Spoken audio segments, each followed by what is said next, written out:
Hi guys, இன்றைக்கி நம்ம பார்க்க போகிறது ஒரு டிஃப்ரெண்ட்டான சம்மு. இதில் வந்து ஏ வந்து 1 to 45 நார்மலாகவே வந்து நம்மளுக்கு ஏதாவது குட்டியாக கொடுத்துருப்பாங்கல்ல, 1 2 3 இல்லை 1 3 5 அப்படி ஏதாவது ஒரு 3 நம்பரோ 4 நம்பரோ கொடுத்துருப்பாங்க.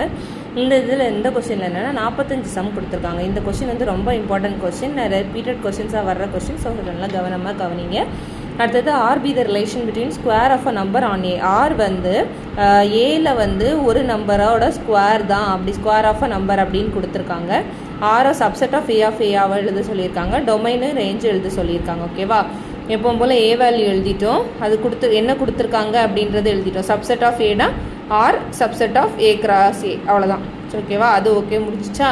அடுத்தது ஏ கிராஸ் ஏ கண்டுபிடிக்கணும். கரெக்டாக இதில் ஒன்று மட்டும்தான் இருக்குது. அப்போ ஏ கிராஸ் ஏ கண்டுபிடிப்போம். அப்போ ஏ கிராஸ் ஏ கொடுக்கும்போது நம்ம 1,1 2,2லேருந்து எவ்வளோ வரும், 45,45 வரை வரும். கரெக்டாக ஏன் உள்ள டாட் வச்சுருக்கோன்னா இங்கேருந்து 45 வரை எழுதிட்டே இருந்தோம்னா நம்ம ஃபேக்டர்ஸ் ஒரு நாளும் முடிக்க போகிறது கிடையாது. அதனால் ஷார்ட்டாக எழுதியிருக்கோம். ஓகேவா.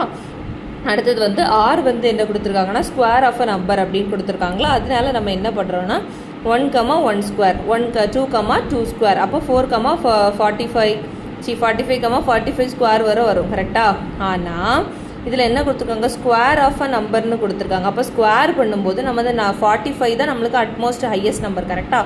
அப்போ அந்த 45 நம்ம தாண்டக்கூடாது. அப்போ என்ன வரும், அப்போது 2 square 3 square 3 square, okay 4 square 16, 5 square வந்து 25, 6 ஸ்கொயர் வந்து 36, 7 ஸ்கொயர் வந்து 7 7 49 வந்துடும். அதனால 49க்கு முன்னாடி நம்பர் வரைக்கும் தான் வரும். ஓகேவா. அப்போ வந்து இதுலேருந்து 1,1லேருந்து 6,36 வரைக்கும் வரும். டொமைன் ஆஃப் ஆர்னா என்னது, இந்த மொதல் நம்பர்ஸ் எல்லாம் 1 2 3 4 5 6. ரேஞ்ச் ஆஃப் ஆர் எழுதும்போது 1 4 9 16 25 36. ஓகேவா.